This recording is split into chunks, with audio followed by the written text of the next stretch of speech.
నమస్కారం, welcome to తెరదాటు రాజకీయం. నేను విఎస్ఆర్ మూర్తి.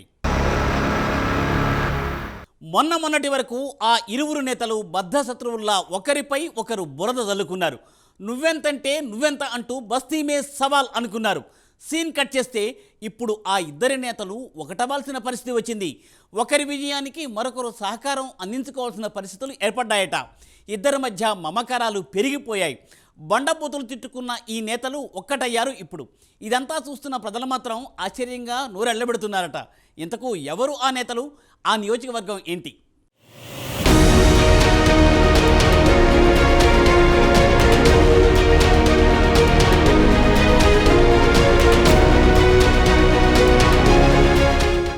రాజకీయాల్లో శాశ్వత శత్రువులు ఉండరు అంటారు. నిన్న మొన్నటి వరకు ఒకరిపై ఒకరు దుర్భాషలాడుకుంటూ ఎక్కడికక్కడ నువ్వా నేనా అంటూ పోటీ పడే నేతలు ఒక్కసారిగా మిత్రులుగా మారిపోతారు. అందుకు నిదర్శనంగానే అనేక నియోజకవర్గాల్లో పరిస్థితులు మారిపోతున్నాయి.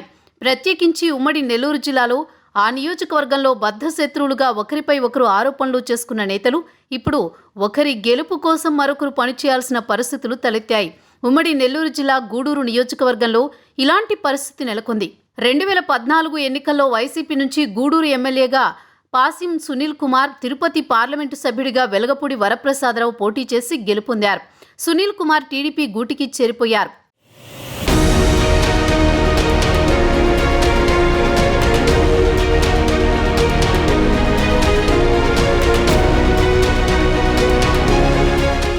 రాష్ట్రంలో టీడీపీ ప్రభుత్వం అధికారంలోకి రాగానే సునీల్ కుమార్ టీడీపీ గూటికి చేరిపోయారు.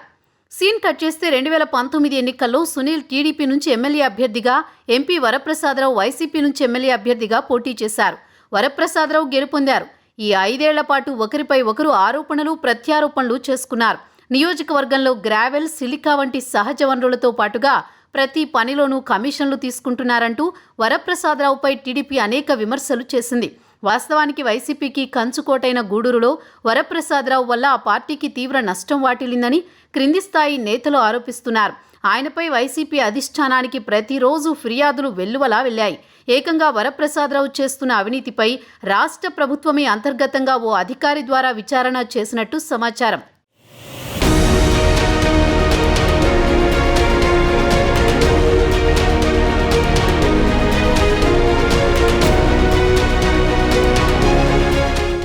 ఈ క్రమంలో ఈసారి వరప్రసాదరావుకు టికెట్ లేదని వైసీపీ చేతులెత్తేసింది. ఎమ్మెల్సీ మేదిగ మురళిని ఎమ్మెల్యే అభ్యర్థిగా ఈ ఎన్నికల్లో బరిలోకి దింపింది. కానీ తాను ఈసారి పోటీ చేసి తీరుతానని గూడూరు ఎమ్మెల్యే వరప్రసాదరావు పదే సవాళ్లు విసిరారు. తిరుపతి ఎంపీగా తనకు అవకాశం ఇవ్వాలని సీఎం జగన్ను అనేకసార్లు వరప్రసాదరావు కోరినట్టు సమాచారం.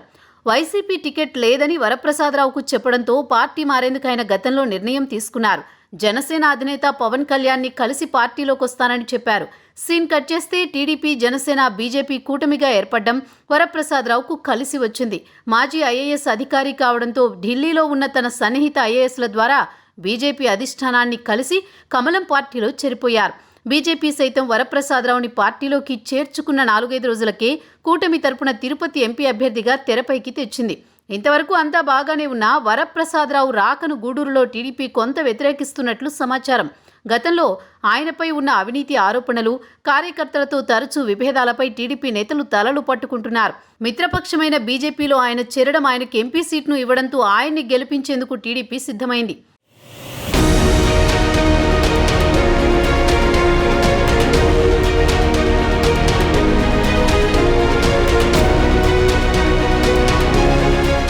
అయితే ప్రస్తుతం గూడూరులో హాట్ టాపిక్ నడుస్తోంది. ఎమ్మెల్యే సునీల్ కుమార్ వరప్రసాదరావుపై చేసిన అనేక విమర్శలు, ఈయనపై చేసిన కామెంట్స్ ఎటు పోయాయని ప్రజలు గుసగుసలాడుకుంటున్నారు. కూటమి అభ్యర్థులు అయిన ఇద్దరూ ఒకరి గెలుపునకొకరు సహకరించుకోవాల్సిన పరిస్థితులు ఏర్పడ్డాయి.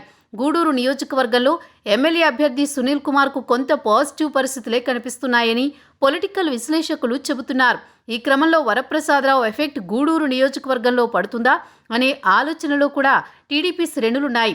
వాస్తవానికి ఎంత పెద్ద బద్ధశత్రువైనా ఒకే పార్టీలో ఉంటే పార్టీ గెలుపు కోసం ఒకరికి ఒకరు సాయం చేసుకోవాల్సిన పరిస్థితి ఉంటుంది. ఈ క్రమంలో వరప్రసాదరావు విజయానికి సునీల్ కుమార్ పూర్తి స్థాయిలో పనిచేస్తారా లేక ఈ నియోజకవర్గంలో ఓటు బ్యాంక్ క్రాస్ ఓటింగ్కు పాల్పడుతుందా? టీడీపీ నేతలే వరప్రసాదరావుకు వ్యతిరేకంగా పనిచేస్తారా అనే చర్చ ప్రస్తుతం వైరల్గా మారింది. ఇద్దరి మధ్య సఖ్యత లేకపోవడం, పరస్పర ఆరోపణలు చేసుకోవడం వంటి అంశాలు కొంత ఇద్దరికీ తలనొప్పి అని చెప్పొచ్చు. ఈ క్రమంలో అటు టీడీపీ ఇటు బీజేపీ అధిష్టానాలు ఇద్దరు నేతల మధ్య సఖ్యతను కుదురుస్తాయా? అభ్యర్థుల విజయానికి ఎలాంటి నిర్ణయాలు తీసుకుంటాయి తెలియాలంటే ఎన్నికలయ్యేదాకా వెయిట్ చేయాల్సిందే.